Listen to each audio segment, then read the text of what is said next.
Hello everybody, welcome to Planet SkyFF, the world where everything revolves around £50,000. My name's Suj. And my name is James. Asterisk if your name's Paul or Andrew. Oh, I've not even looked. How are they doing this week? I think they're doing all right. I think they're still up there. I don't know, they're better than us anyway. Sky Fantasy Football, another weekend has gone. Fergie's fourth. Ugh, how rubbish. Terrible. You haven't dominated the top three spots. Another week gone, James. I made 5 transfers this weekend. Oh, wow, tell us. Big moves. So my transfer count is slowly getting to what I would consider normal. Rather than abnormal. Yeah, I've only got 12 left now. Okay, that's normal. But it's okay. I'm pretty set up. Okay, I think it's still above average. I think most people will be in the 6 to 8 kind of letter bracket. I like to think that if people are working at an average of 1 a week, then if you've got 6 game weeks left, you might have 6 transfers left, add a couple maybe, so maybe 8, 9. So probably 4 more transfers than average, 5 more than average. It's probably more than average, but let's see. Yeah, if you look like Brighton got 9 games left though, for example. Yes. So for some people it's still, yeah. But it was a fairly successful weekend, being that I owned Haaland. So I captained him on Saturday. I didn't. I don't. I scored 113 points. I need to figure out, how do I go back and see who scored me what points on what days? I had Haaland. I had Kane. He didn't score me any points. And I had Enzo Fernandez. He actually didn't get any tiering points against Brighton whatsoever. Unusual, but Brighton were very dominant. But fine. He's gone now. I dipped in, dipped out. He did okay for me. He averaged probably 5 points a week. More. He had a couple of weeks where 6s, 7s. 2, 7, 5, 3, 7 since I owned him. So not too bad. So I had Fernandez as well. Lewis Dunk, 5 points, was not too bad at all. Standard. Nick Pope and Kieran Trippier, 2 and 3 between them, wasn't good at all. They've not had many clean sheets in the last 10 or so. It hasn't felt like it's Don't been worry, particularly guess good. who's coming up this weekend? It's Dr. Tottenham. Yes, and I had Ivan Toney as well, which was a bit of a blank. Well, not a bit of a blank. It was a blank. Just a blank, what else mate. can you say? So yeah, it wasn't great, but Haaland captaincy kind of covers it all off when you have him go off like that. His ownership was like 65-70%, depending on whether you're looking at the top 1,000 or. I noticed there's one obvious name missing there, unless you sold him. Ollie Watkins. Yeah, I don't own him. I haven't owned him all season. Wow. Yeah. So the second coming of Messi has finally been admitted. He's been my sign of the season in Sky, I think. I moved out Kane, Fernandez, Bruno Fernandes, that is. So sorry, on the Sunday I had Bruno Fernandes, Rashford, but I didn't really have Rashford because he didn't play. And I bought some Arsenal players. I had Gabriel and Martinelli. I added Saka and Jesus to that for Sunday, and I also had, like I said, Bruno. So Sunday wasn't too bad. I then got rid of Bruno and Rashford and added Salah and Kanate. So I've ended up on 113 points. I was at 470. I'm now at 370. What did Kanate get? 7? Yeah. Yeah, tackles with no as clean well. sheet. Do you know what? He's going to be in and Decent. around the tackles on top of the passes. I mean, he would have had the clean sheet if he didn't cock up for Leeds. Well, it was his fault, of course. But and I don't. It's one of those where you're like, is he going to get dropped because of that fuck up? But he was all right otherwise. I don't think he will get dropped otherwise. Do you know, I was literally just thinking, Suj's son is watching this. I was just thinking, I'm not going to swear on this. Oh, well, you know what he'll say. I've heard worse, Dad.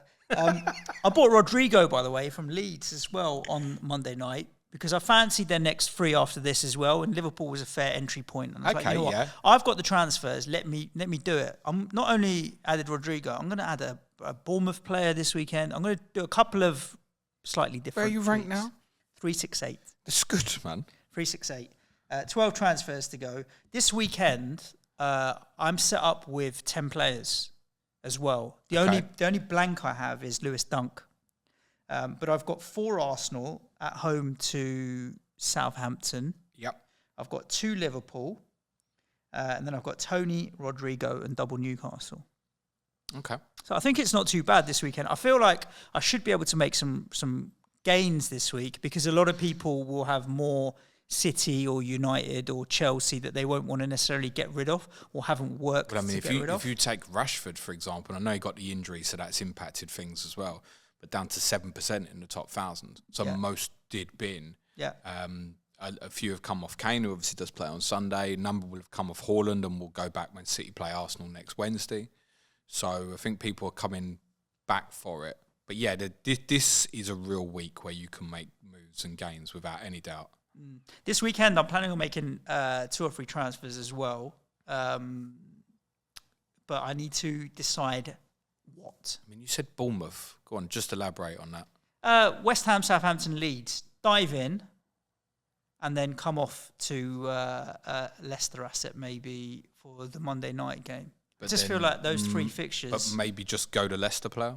Yeah, that's also an option. But I feel like I like those 3 fixtures and they've been playing well. I get that, but then you could go Leicester, Wolves, Leeds, then Everton, the captaincy, and then move that on and you're saving yourself a transfer. Yeah, I know you've but got I could do 12, both, but right? Because I've got 4 Arsenal players and I feel like if I come off them, skip the City game, maybe even skip the Chelsea home game. Probably not, but that's that gives me the point, isn't it? You can go Arsenal to Leicester on Saturday. Yeah, and I can go Arsenal to Bournemouth as well. Like I'm not buying 4 Leicester players, so one Leicester, 1 Bournemouth, mixing it up a little bit.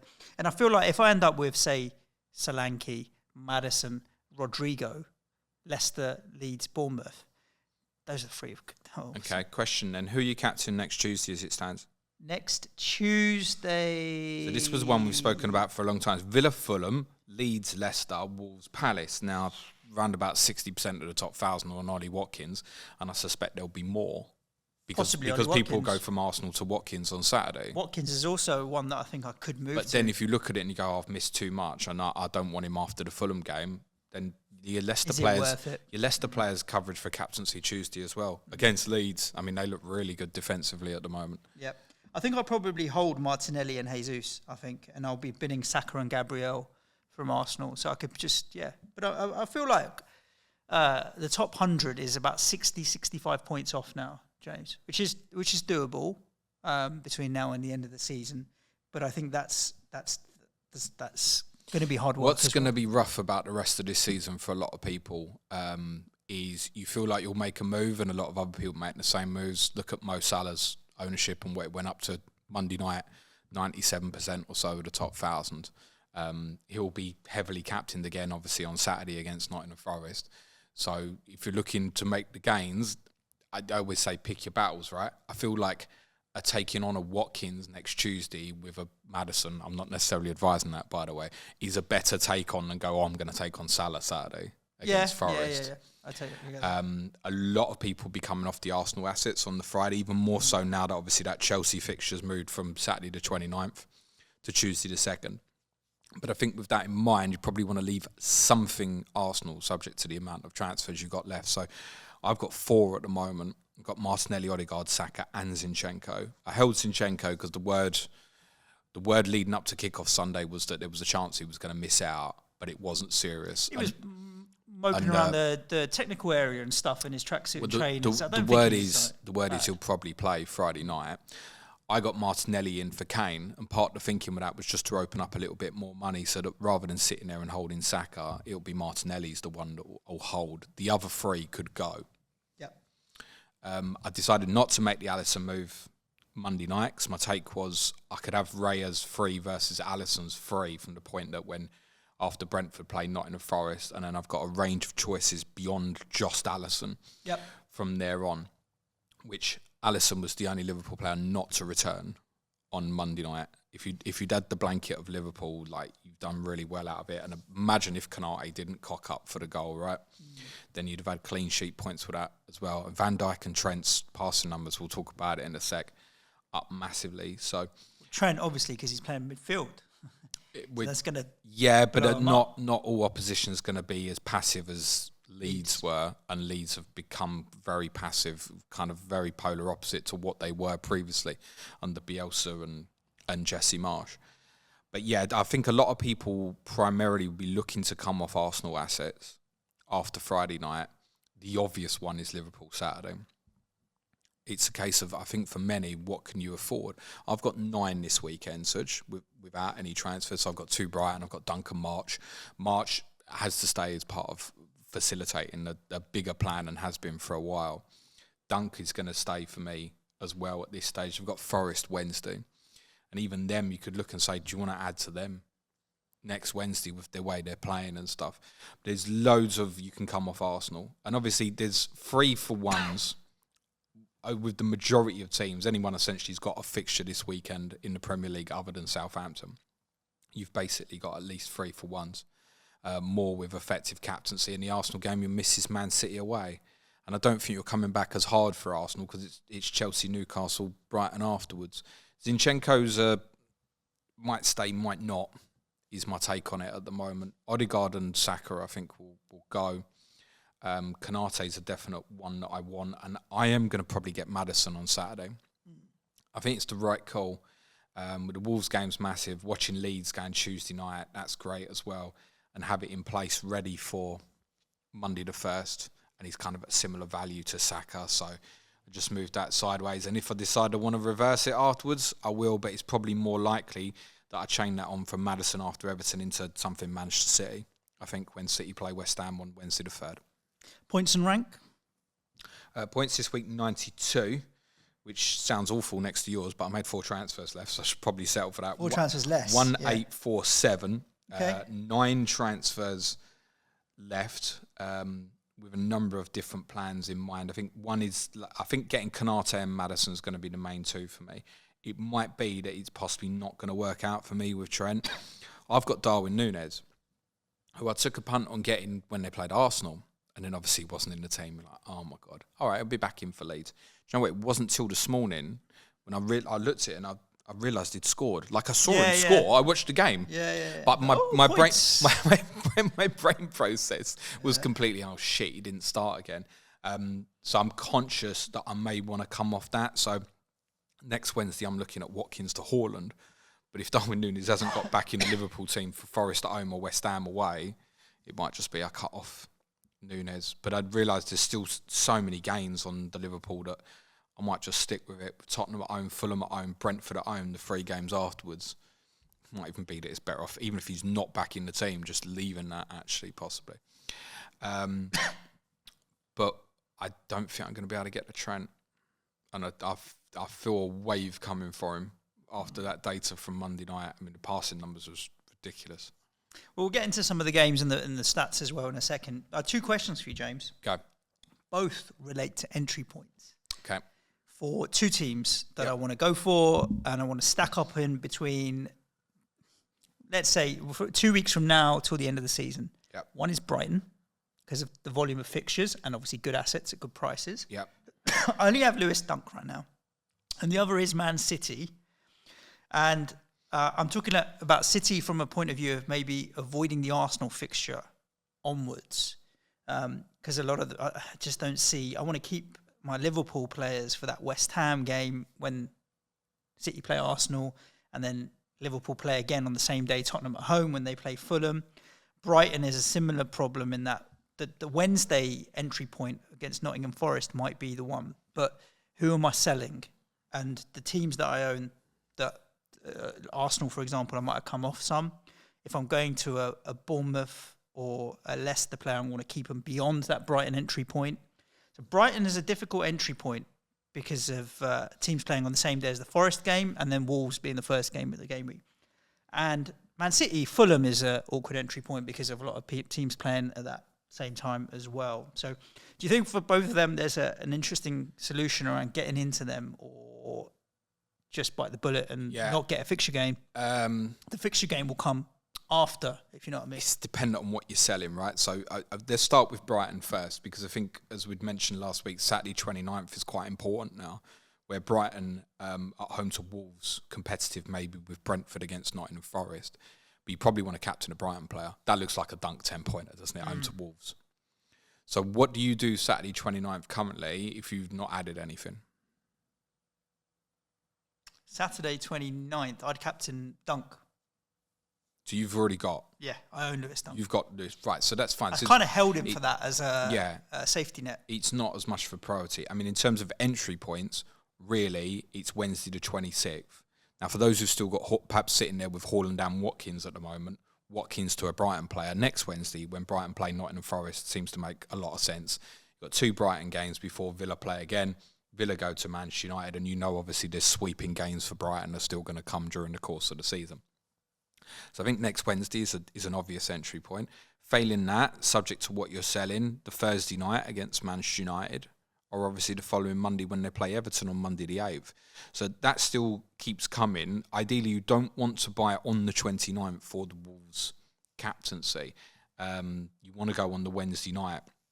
So that means probably, if you need to get it, I think it's probably Watkins as a sacrifice for many after perhaps captaining him on Tuesday night. And of course you can, I've got no coverage for Tuesday anyway. Like I said, Arsenal to Watkins, Brentford away, Fulham at home, captain, sell it again. Well, for Watkins, agreed. And then the Brighton players, you kind of, once you go in on Wednesday the 26th, you're likely to hold till the end of the season just because of the volume of fixtures, you've got right? to consider so that's a dead end point, unless you're getting in a player like Watkins as a daisy chain, or the Maddison example I've given, the majority of players you buy at this stage are going to stay. Yeah, a number. Most of you can probably look at your team now and go, yeah, half of those players are going to stay for me till the end of the season, subject to injury, suspension, etc. On City, it depends, I think, what you're buying. So if you're like me and you're looking to go Watkins to Haaland, I'm going the Arsenal game Wednesday the 26th, right? That's the game. Yep. So I'm just going in. Do you need for next Wednesday night necessarily? No. I mean, there's an alternative in terms of Moa's captaincy away to West Ham, for example, or even the Brighton assets away to Nottingham Forest is perfectly reasonable if you don't want to captain Haaland against Arsenal. But beyond that, the entry points are there, right? Sunday the 30th, the Fulham game, if you're coming off something on the Saturday. Wednesday the 3rd. There's not much on the Saturday to come off, though. No, I recognise that. Bournemouth, Brighton, or Palace, or Nottingham Forest. Who owns players from these teams? But actually, we'd said with Palace, when we looked at the entry point against Leeds a few weeks ago, we said all the games up to West Ham and then moved to something on the Sunday. Now, recognise if you've taken a punt on an Eze or an Elise or an Anderson or something like that, moving that to a Haaland is probably not quite on, but it might be a different Manchester City player of a similar valuation. Yeah. Grealish, we'd mentioned, is relatively cheap, for example, at the moment. Failing that, you've got the West Ham game on the Wednesday. That's a gain, right? Yeah, and that's the easy solution. I just feel like I'm going to have to watch the Fulham game from behind the sofa then. Yeah, possibly. I mean, if it's someone like Haaland, there's far more justification just to, and captain him. Yeah, he's probably the one that will hurt the most. De Bruyne close second if he's pulling out all of his bag of tricks of passing, tackling. It's worth saying as well, we should know before the weekend which of these Leeds or Everton games will move in match day 35 or 36. Remember, they're both penciled in for a Sunday. One of them is going to move to a Saturday as long as Manchester City go through in the Champions League tonight. Obviously, if they went out, they'll both stay Sundays. Of course, there's another entry point there with one of them will be a Sunday as well. But yeah, too late though at that point. To be honest, I think West Ham's the last point. That said, if the Leeds game stays on the Sunday, there's a massive case to move all your Liverpool to City there, I think, because then there's no additional for Liverpool. City will obviously have the additional fixture that weekend and an additional fixture with Brighton that will go in near the end as well. So Liverpool will have 3 games left, Man City will have 5. Cool. So, but that's dependent on the Leeds game staying on Sunday the 7th of May. But there are entry points, no question. I mean, it's always, people say, oh, you need to go there. It's subject to what you're selling, isn't it? For me, Watkins to Haaland next Wednesday, obvious, isn't it? Most of you already got Haaland. So what you're selling from that Tuesday night to the Wednesday, it wouldn't necessarily make sense to sell maybe if you've got a Leicester asset who you're going to captain the following Monday. You're not going in or out. You might as well leave that. The other teams you've probably not got much interest in to make that move on the Wednesday night. Therefore, you're waiting for the Fulham game, which, as you said, the teams who play on the Saturday, you're not going to sell Brighton. Doesn't make sense. You may not have any coverage of the rest. Therefore, maybe you are waiting for the West Ham game. Cool. Possibly. So it's very subject to what you're selling, essentially. And if you're selling Liverpool to City, I think you probably wait till after Liverpool play Brentford on May the 6th. Yeah, interesting times. I think we're going to get down to like the last 3 or 4 games and people will be down to 3 or 4 transfers. It's going to be really, really fun to see how the rest of this season plays out. Yeah, I won't finalise what I'm doing this weekend till I know what night City are playing. Right. Because there's possible, like I said, if City play Leeds on that Sunday the 7th, I'll potentially want to make moves. But obviously, if they don't, if it's brought forward to the Saturday, I possibly need to think more about what I'm doing about Liverpool assets this Saturday. And I think possibly trying to force in a Trent if City are playing Leeds at home Saturday the 6th is less inspiring for me. Okay. Do you want to talk about captaincy for this coming weekend then? Let's just cover that off and then we can talk about the stats from the games. Friday night. James Ward-Prowse? Yeah, of course. I'll wait and see on the team, if I'm honest with you, but the choices are endless there. Like, I've got Martinelli or Saka or Jesus or Gabriel, whoever I fancy. There's only about 10% in top 1K ownership now between Martinelli and Saka. And I don't think people will buy more on Friday. But interestingly, there's a strong case to go Martinelli. However, as I spoke to you on the podcast on Monday, I think Romain Perraud will probably come into the team for Southampton and Walker Peters will move to Martinelli's side. But just the combination between Martinelli and Jesus is a little bit more inspiring at the moment. I think I'll probably go Martinelli Friday night. I might go Jesus just to be different. I don't mind that. You could even make a case for your Zinchenko's and Gabriel's if they play. Southampton are toothless going forward. So, yeah, whichever Arsenal preference you've got on Friday. I think probably personally the bigger upside one there, I think, is Martinelli. Liverpool on Saturday, would it be? Salah, yeah. Very straightforward. It's difficult to find an alternative. I mean, okay, great, punt and Eze against Everton or, Watkins again away to Brentford.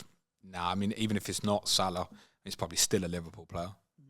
And defensive Newcastle, Trippier against Tottenham. Yeah, I mean, I don't own Kane anymore, and I didn't think I would captain him, so I just let it go. That was one of the big drivers in selling Kane was, I'm not going to captain him against Newcastle, United or Liverpool. Let it go. That's all I have for Sunday. No particular interest in Bournemouth or West Ham at the moment. I think there's some good enablers at Bournemouth, but I can't make the case for them over the Brighton boys, to be honest. But what I would say is my contingency for the weekend, if I suddenly picked up an injury on Saturday, is possibly Isak. And if I ended up getting him in, I'd probably captain him over Trippier, I think. That's the worst, isn't it, when you buy a player and switch the armband? Oh, yeah. But yeah, it's like last Sunday. I want to go Martinelli over Saka. I mean, I captained Saka Sunday, didn't I? -2. Yay! Thanks for that. Difficult. Cool. Next Tuesday we should cover. Yeah, we should as well. I mean, actually, Kane's gone for you, is he? Kane's gone. Would you captain Kane or Trippier if you had both? Trippier. I think under this format, those who listen to our FPL stuff know I think Newcastle will smash Tottenham on Sunday. But under this format, there's more of a case for Kane. He doesn't get the volume of shots off, though. He's not a shot tier magnet, is he? And Trippier's a passing tier magnet? No, but assists maybe. I don't know. I'd fancy Newcastle. I'd go with Trippier over it. I own Pope as well. I haven't ruled out Pope over Trippier. I think most will probably still captain Kane on Sunday. I agree with you, but I think I'm going to go Trippier. Tuesday? Ollie Watkins is the choice anyway. I'll have to buy someone, so more than likely it'll be Maddison. And I've got backup in Rodrigo if I want to just leave it and go to Rodrigo. Okay, I don't hate that, by the way. Yeah. So, okay, you have a contingency. In that case where you've got something in place, and I think similar will apply if people have gone on Palace assets and they don't have Watkins, it's a case to leave it. But I know there's people who haven't gotten shit, this guy's burning me. It's 56% or so in the top 1,000. It's not as high as you would have thought. People who owned him would perhaps jumped into that rank as well, right? But, I mean, is that Arsenal to Watkins, the 3-0 and then move it again? Is that worth it? I'd probably do it. Okay. I think, subject to the number. If you're short, if you've got 6 left or something, probably not. You were 12. Yeah, maybe. But that said, you're looking at already having some coverage there that night. Tough one. He'll certainly be the most popular anyway. Yeah. Next Wednesday, we talk about next Wednesday. Next Wednesday is a tricky one. In that Haaland ownership is through the roof and he's the most devastating player going. I'll be captain Haaland. But you loan Salah. Yeah, I'll go Haaland. Yeah, I think I will as well. And some people will be like, are you mad? But with what I'm about to say. I think it'll be high scoring, City v Arsenal. And I think West Ham will be not as easy for Liverpool off the back of the last home game. You change your tune a lot. This is real wishful thinking. But if the players saw one fucking draw and he's excited. If the players saw the kids what left they can now, achieve, by the way. If they work hard, I'm hoping that they'll work hard. Now, if they play like they did against Arsenal, it'll be difficult for Liverpool. If they play like they've played in the other fucking 30 games this season, it'll be shite, mate. So all I'm hoping is that they have the same work rate as they did against Arsenal. And then at that point, it will be difficult for Liverpool. But Liverpool have a good record at our place, although they lost last time round. Who doesn't? Of the top teams, being serious. I'd have to look at the stats. I'm not a stats guy, James. Anyway, I don't think it's going to be as straightforward for Salah. Like, Salah will score 1 or 2. Haaland's the one that can always, at any point, just fucking smash it. So I feel like City could beat Arsenal 4-3, for example. Yeah, for sure. Just a note on next Thursday, the 27th. We'll obviously speak about it more next Wednesday as well. But obviously, have a consciousness of what's happening around Rashford. Yeah, his ownership has dipped so much that he's a differential now. As soon as the availability comes to get him back, I don't think people will hesitate. The good news is you will see the United team when they play Tottenham, when they play Villa the following Sunday, and obviously the single game day against Brighton on Thursday the 4th if he was still missing. My general recommendation would be probably as soon as he's available because of his value, get him back in, and that would be my plan. For me, next Thursday, I've got Kieran Trippier, but have a consciousness of that. So if you're going into this Sunday with just Kane and you're relying on Rashford being back, are you comfortable captaining Kane against Manchester United? And the answer is probably yes. But I think you should have a consciousness about next Thursday and potential contingencies. For me, it would be a case of I just captain Trippier away to Everton. I'm fine with that. Cool. Do you want to talk about tier points and that kind of thing from the weekend? Anything interesting come up in terms of the stats and the numbers that might sway who people want to go for in terms of transfers and stuff? Yeah, a few bits. Again, this is all nicked from our friend FF stuff. Leander Dendoncker, 6 tackles, played a holding midfield role for Villa. He might stay in that position, but I think if you're going for Villa now, you probably are looking at Saturday and Tuesday and then potentially moving it on. 4 shots on target for Ollie Watkins as part of the 2 goals and 1 assist. Obviously had another one very narrowly ruled out for offside as well. Shots here for Isak, who did play the 90 minutes. One of the big narratives I've heard this week is always maybe a 65, 70-minute player. He played the 90. Now, admittedly, we're chasing the game here. And it does feel like Isak and Wilson being on the pitch together is probably only really likely to happen if they're chasing a game. So that narrative may yet prove correct. Kieran Trippier did get 5 tackles in that fixture at Villa. 9 saves for Kepa Arrizabalaga against Brighton. I suspect people may well have moved him on if they owned. I've not checked his ownership. Do you want to have a quick look on Kepa's ownership, actually? Obviously, they got no fixture this week, and the fact that the Arsenal fixture moved back to the Tuesday made it more of a case to do what like you did, Suj, and move on Enzo Fernandez. But 9 saves in that game at the weekend. Kepa's nothing, mate. 1.07 overall and 5.6 in the It's top. all gone. The really big statistic, I know he only played 57 minutes in that fixture against Brighton, and they obviously had eyes on last night's game against Real Madrid. But Enzo Fernandez, 18 passes, no tackles. On the other side, Moises Caicedo, 9 tackles, 60 passes. Webster, 61 passes. Lewis Dunk, 82 is more of the norm, what we'd expect. It's Stupinan in the tackles. Enciso, Ferguson, Welbeck, all in the shot tiers. What's Julio Enciso? What's he marked on this, Suj? A player that we don't want? Would you buy it? I mean, look, we're looking for... Like I said, a lot of the moves will be really template for this period. If you're in a situation where Ferguson's going to be injured for a while and Veltman's injured and Gross is having to play right back and McAllister's going deeper, yeah, possibly.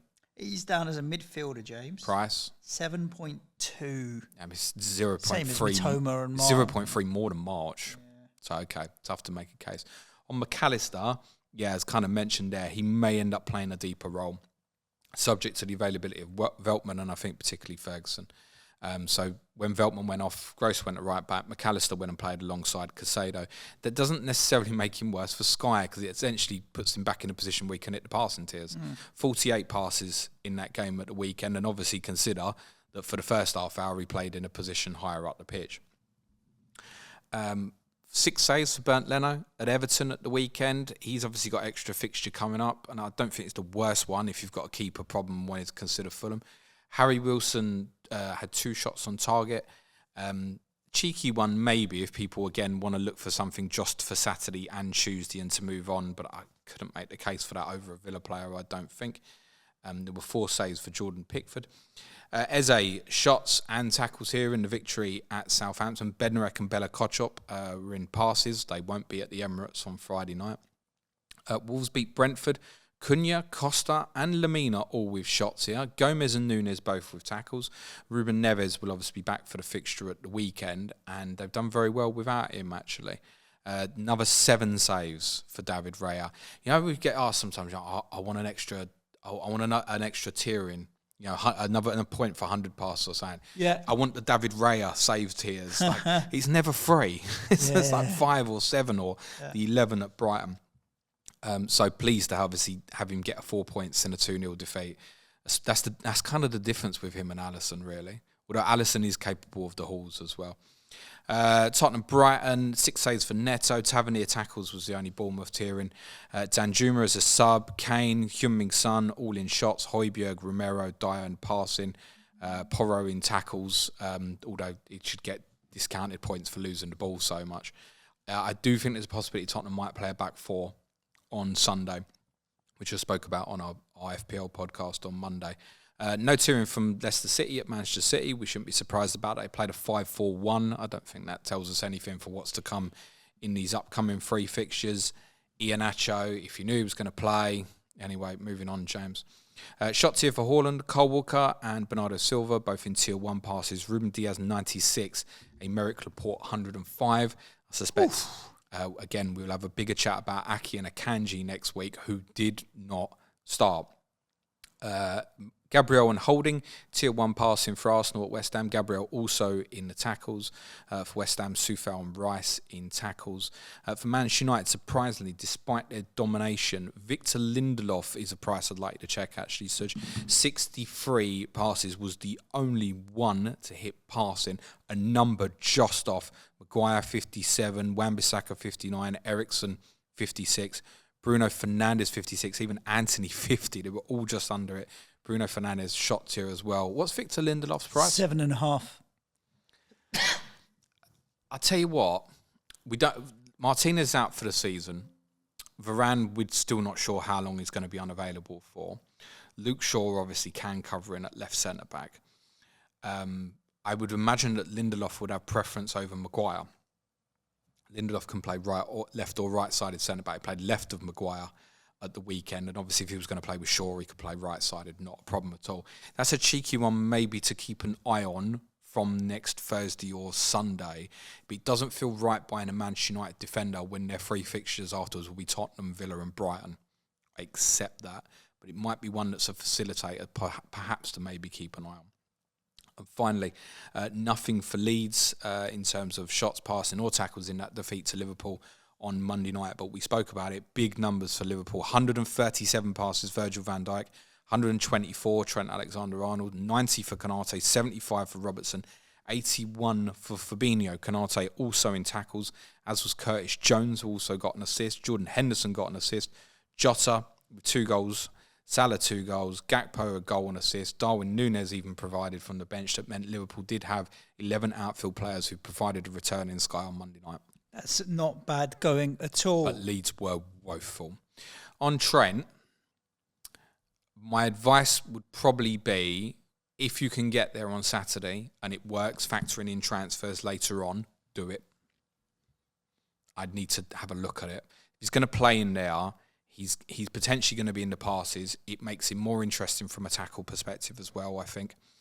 And we've seen, obviously, got 2 assists from that position at the weekend, right? Admittedly, one should have been ruled out for handball, but it was his assist, wasn't it, for Gakpo's goal? It was a handball, should have been. It was such a blatant handball as well. But it was too far back in the move. But as I spoke to you previously, no, it wasn't. It wasn't. If he fouled Firpo, as in pulled his shirt or something, they wouldn't go, it's too far back in the move. They'd cancel the goal. It's ridiculous. It wasn't too far back in the move. No, it's a nonsense, but that's what they're saying. Anyway. And it was very clear and obvious. Trent interesting. I think, though... I think I like with Trent as well. I don't think everyone will be able to get to it. I feel like it's one that a lot will want and not a lot will be able to get to. That's what I'm saying. If you can make it work as part of your plan, do it as well, because some will get cut off and not be able to. So I think if you can do it Saturday from an Arsenal player, do it. Don't hesitate about it. I would, however, go Konate over Van Dijk. He's been very aggressive in the last 2 games against Arsenal and Leeds, and he's always more liable to get tackled here than Virgil van Dijk. There's a saving on money. They're probably equal in terms of threat from set pieces. Remember, Konate should have scored against Arsenal as well, right? So I think Konate over Van Dijk, but Trent, if you can make it work, that's the priority. The attacking one's tough. I suspect they'll probably play the same team that beat Leeds because it did really well. Therefore, for me, with Núñez, I think he probably doesn't start. So a differential one maybe at the moment is Jota Gakpo.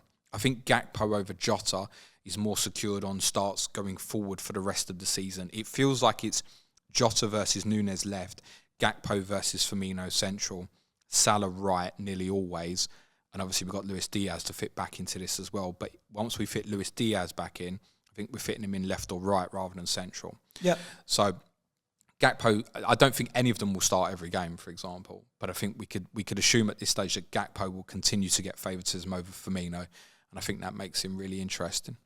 Cool. Let's get into the questions that we've had in on Twitter, James, because they are very Liverpool focused, actually, unsurprisingly. And there's a lot of A or B now kind of questions as we get to that point in the season.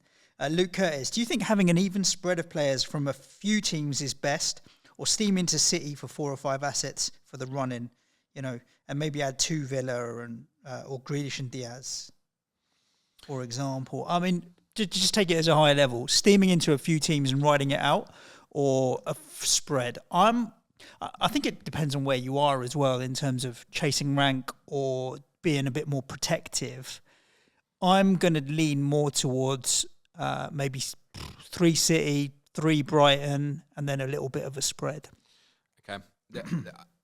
Honestly, once we get past the Leicester-Everton game on Monday the 1st, essentially, there's only a few teams I can see people investing in.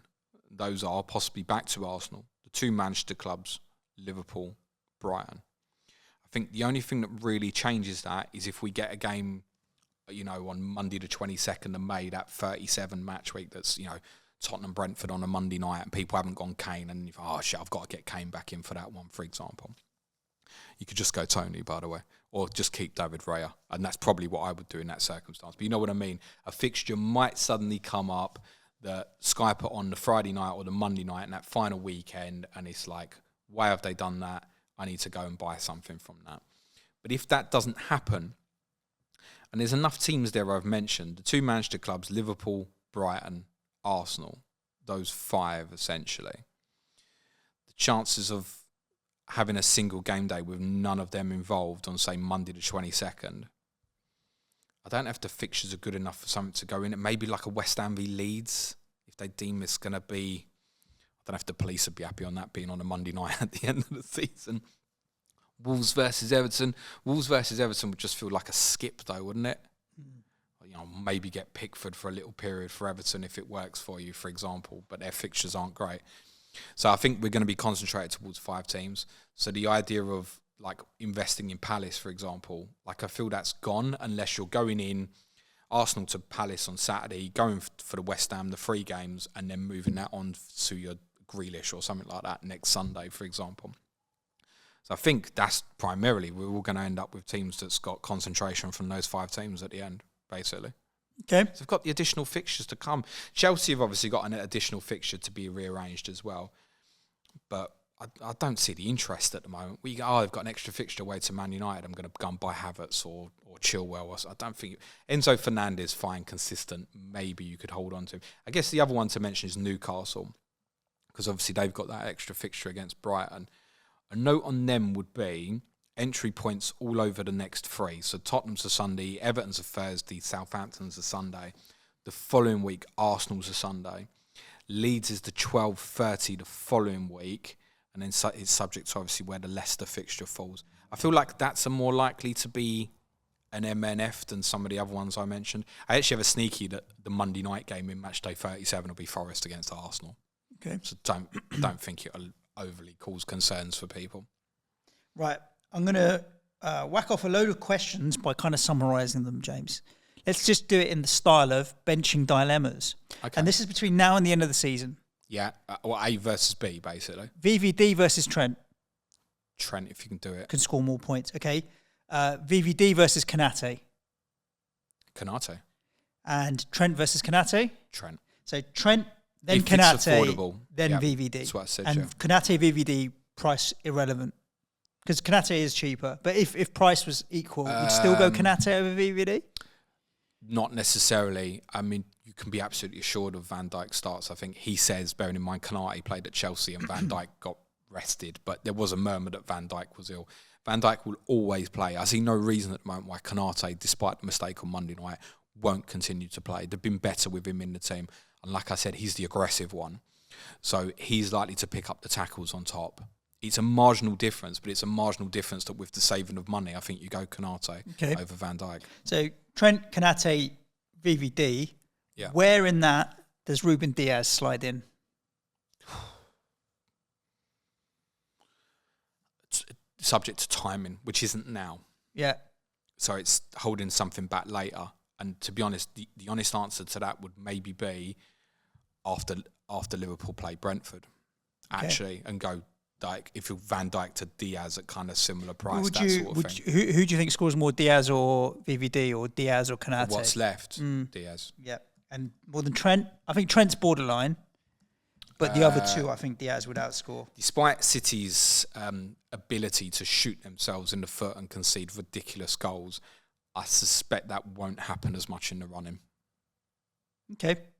Attacking. So, Salah stays out top. Nunes or Jota? would have to say Jota at this minute. Nunes or Gakpo? I think Gakpo, and I'd put Gakpo above Jota. So Gakpo, Jota, Nunes, Diaz, Firmino. Yeah. Poor Firmino. Firmino's not going to play enough.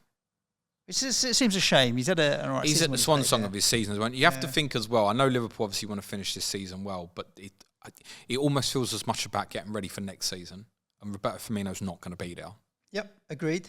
Armin wants to know how many transfers he should have going into May. What's optimum? I don't think there's an optimum, but he's looking at maybe 8 or 9. Is that too many or too little? It feels like a lot. Probably 4 or 5 is enough, right? I think we spoke about the idea of that movement from if the Man City game with Leeds stays on Sunday the 7th, looking at potential moves of Liverpool to Man City players there and then. Bearing in mind you've got a Liverpool single game day still to come at Leicester on Monday the 15th. So you certainly wouldn't be in everything. But then I think that's just hold Salah and potentially move the rest maybe, or keep a Trent if you want to. Armin also asks Saka to Maddison. Good move this weekend? Very much considering it, yeah. Okay. And last but not least, James. I didn't actually answer the transfer number question, did I? 4 to 5. 3 to 4. 4. I think if that City game stays there Sunday the 7th, and as long as there's no surprises on that final weekend, then 2 or 3 maybe even. Okay. Bearing in mind, there's obviously fixtures to go in there like Newcastle, Brighton, and obviously Brighton City and United Chelsea will go into that final midweek. Cool. Last question of the show is going to Dark Invader, who says, can we get a fatal, I don't know why it'd be fatal, 4-way podcast this season, just one episode, me and you, Fergie and Paul, the best SkyFF content creators. Can we do it next season? No, I've got a spoiler alert, and even James doesn't know this. Oh, is it in the diary, is it? Yeah, it's an end of season wrap up. And we're actually shooting in Marbella. I'm the head of content creation. No, we're shooting in Marbella, and it's an all expenses paid for us. The Hub Boys. I bet we've got to bring the technology, haven't we? We can take the mics. That's no problem. Okay. But Fergie and Paul, they don't know about this either. Just so you know, right. Depending on which one of them wins, is the one that's picking up the expense tab. Looks like it's going to be Paul. Yeah, I think it's pretty hectic at the moment, but I think it probably makes sense to try and do something in the close season as a wrap up, maybe. But yeah, thank you for the suggestion. Yeah, I mean, definitely we can do that. 100%. Just have to argue about whose channel it goes on. Maybe we put it on both. Both. Yeah, why live not? stream on both. Why not? Look, we've got a studio space, live audience. We just got, they couldn't live further away, but we'll figure out a way. What's a good idea? Ooh, Sky audience would be quite engaged as Wouldn't well. it be 3 for 1 though, would it? Was it 4 for 1 or? 4 for 20 quid. No. We won't charge. Be 20 quid. Thank you for the suggestion. I mean, look, we'd love to. The top guys, right? We've had Paul on the show already, and Fergie's been on with me before as well. Yeah, so, brilliant lads. If we can, we will make it happen. They've never asked us to go on theirs. Nah, but they want good managers on theirs. Yeah, I know. I know the boys were struggling for time this week as well. This time of the season, it can get pretty tricky. So it kind of, I'd like to do it in a more relaxed way where it's just a bit of banter. I saw that. In the season. I don't know who runs the 3 for 1 account. I'm guessing it's probably Fergie. Yeah. But I saw that and I was half thinking to say, if you're struggling, give me a shout. Like, depends on the time. And then I thought about the fact I'd probably be standing in for Paul and just went, no, the timing for that's not right. Leave it. Good luck Paul's to rate's those. gone to 1. You've got to put another 3 numbers on one. Good luck this weekend, guys. Thank you for tuning in and all of your questions and suggestions as well. We really hope that you did enjoy the show. If you want to get access to James's fixture planner and a whole bunch of other stuff as well, you know where to go. It's patreon.com/Planet FPL. We'd love to have you as part of the community over there. But other than that, stay safe, look after yourselves, enjoy it. Ciao for now. Good luck this week, guys. Play it your way. Cue music, please, man, child.